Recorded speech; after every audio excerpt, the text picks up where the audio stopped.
कक्षा नौवीं क्लास की संपूर्ण तैयारी करने के लिए हमारे चैनल को सब्सक्राइब करें और बेल आइकन को प्रेस करें। यूट्यूब भारतीय शेर 9th जिंदगी बदल देगा। कक्षा 9वीं की गणित का अध्याय 14 सांख्यिकी वाला पाठ की प्रश्नावली 14.4 का यहाँ पर आज हम दूसरा क्वेश्चन पढ़ेंगे।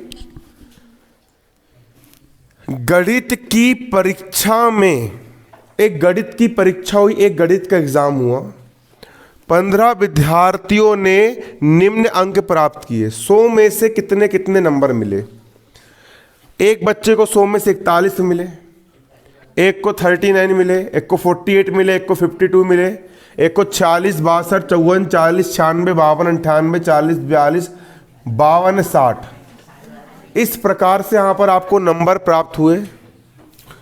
हमको यहाँ पर दिए गए आंकड़ों का माध्य, माध्य का मतलब होता है समांतर, माध्य, माध्यक और इसके साथ साथ बहुलक ज्ञात करो। और क्या ज्ञात करना है हमको? यहाँ पर बहुलक भी ज्ञात करना है। तो सबसे पहला यहाँ पर हमारा चरण ये होता है कि हमको यहाँ पर जो आंकड़े दिए गए हैं, हम इन आंकड़ों को बढ़ते क्रम में जमाते हैं या घटते क्रम में जमाते हैं। तो हम आंकड़ों को बढ़ते क्रम में जमाएंगे। बढ़ते क्रम का मतलब यहाँ पर ये होता है, बढ़ते क्रम को आरोही क्रम कहा जाता है। और बढ़ता क्रम का मतलब होता है सबसे छोटा, फिर उससे बड़ा, फिर उससे बड़ा, फिर उससे बड़ा, फिर उससे बड़ा, फिर सबसे बड़ा, ये होता है। सबसे पहले हम डालेंगे यहाँ पर हल, और हल डाल करके यहाँ पर हम लिखेंगे दिए गए आंकड़ों को आरोही क्रम में लिखने पर, दिए गए आंकड़ों को आरोही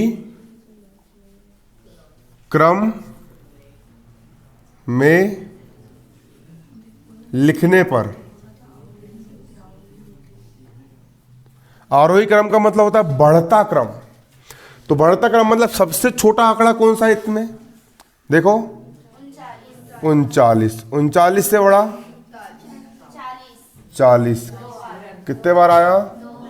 40 से बड़ा 41, 41 से बड़ा 42, कितने बार आया? 42, 42 से बड़ा 46, 46 से बड़ा 48, 48 से बड़ा 48, कितने बार आया? एक ही बार। 52, 52 से बड़ा नहीं, 52 2 बार आया क्या? 3 बार आया। 52 से बड़ा 54, कितने बार आया? 54 से बड़ा 54 से बड़ा क्या है? 60 से बड़ा 62, 62 से बड़ा कहाँ 63 है? 96, 96 से बड़ा 98 से बड़ा। गिन लो 15 आंकड़े कि नहीं? 1 2 3 4 5 6 7 8 9 10 11 12 13 14 15, टोटल 15 आंकड़े हमारे यहाँ पर कंप्लीट हो गए। अब यहाँ पर हम निकालेंगे समांतर माध्य। क्या निकालेंगे? समांतर माध्य।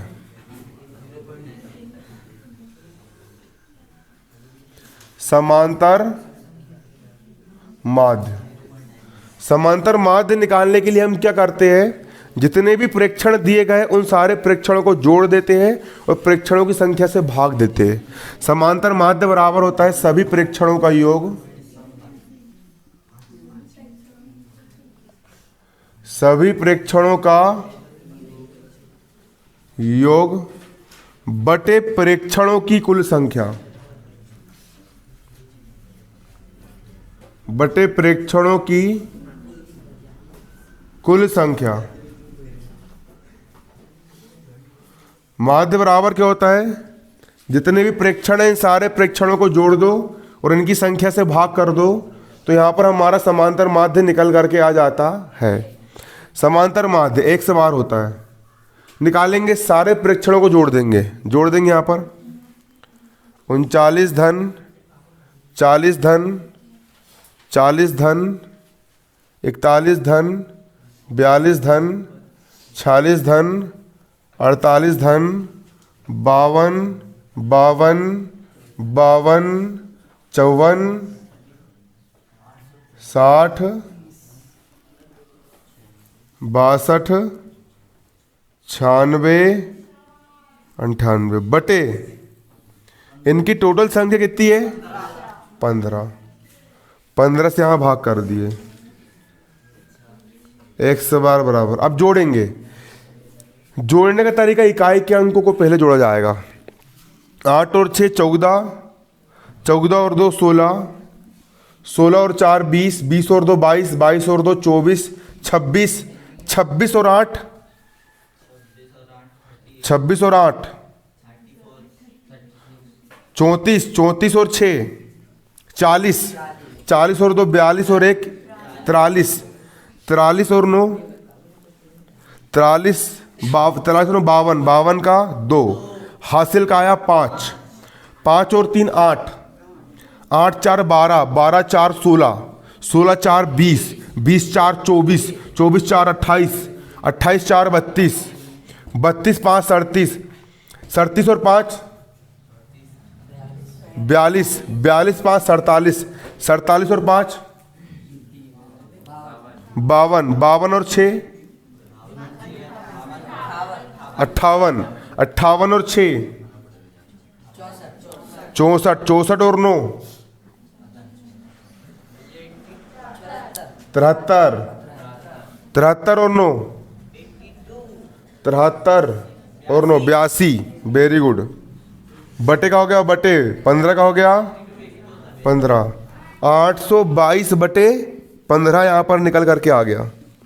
अब इसको मैं काटूंगा, सिंपल 15 से भाग दे रहा हूँ, 15 एक कम। अब 15 का पहाड़ से पढ़ोगी 82 से आगे ना बढ़े। 15 पाँचे 75। अब 82 में से 75 घटाओ, कितना बचा?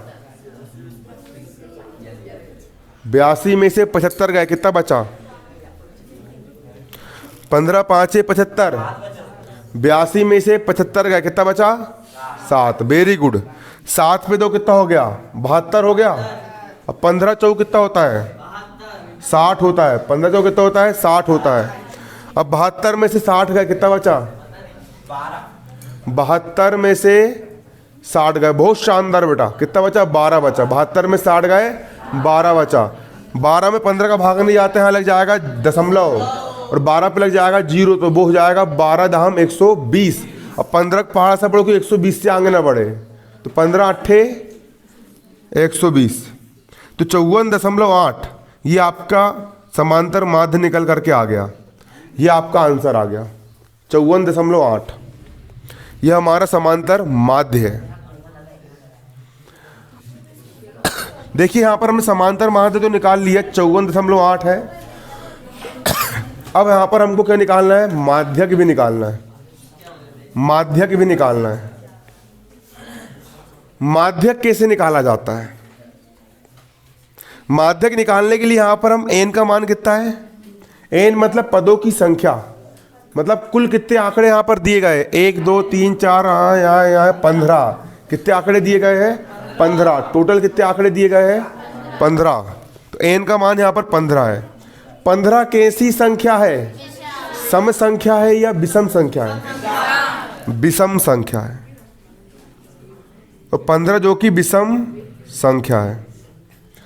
यदि n का मान विषम हो तो माध्यक निकालने का सूत्र क्या होता है? क्या होता है? क्यों?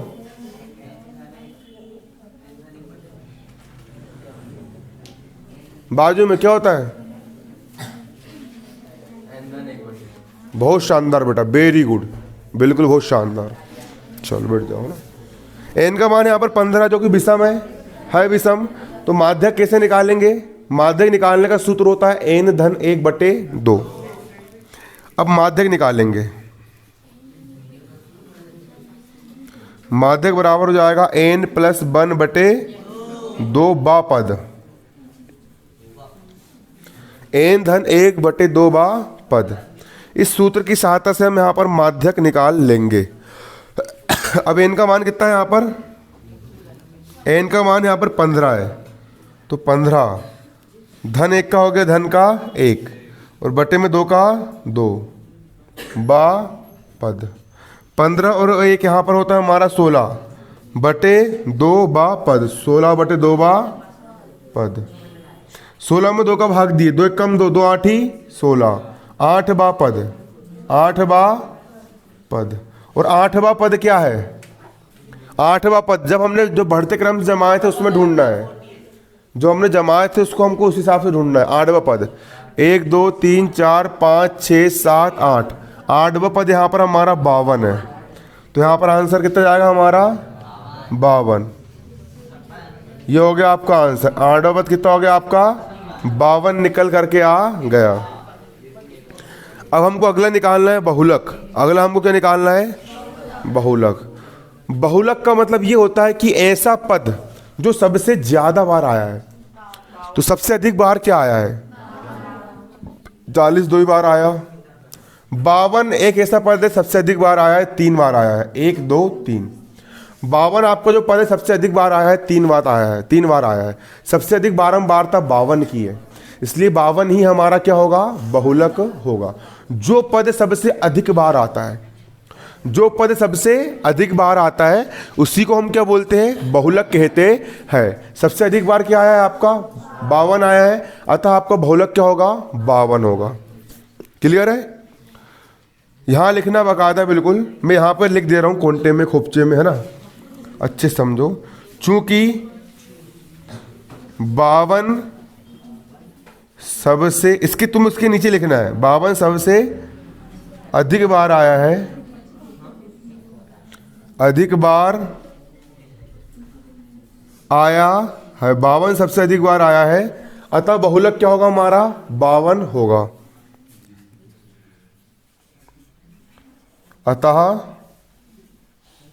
बहुलक बराबर 52 होगा। ये हो गया यहां पर आपका आंसर। नोट कर लो इसको कॉपी में।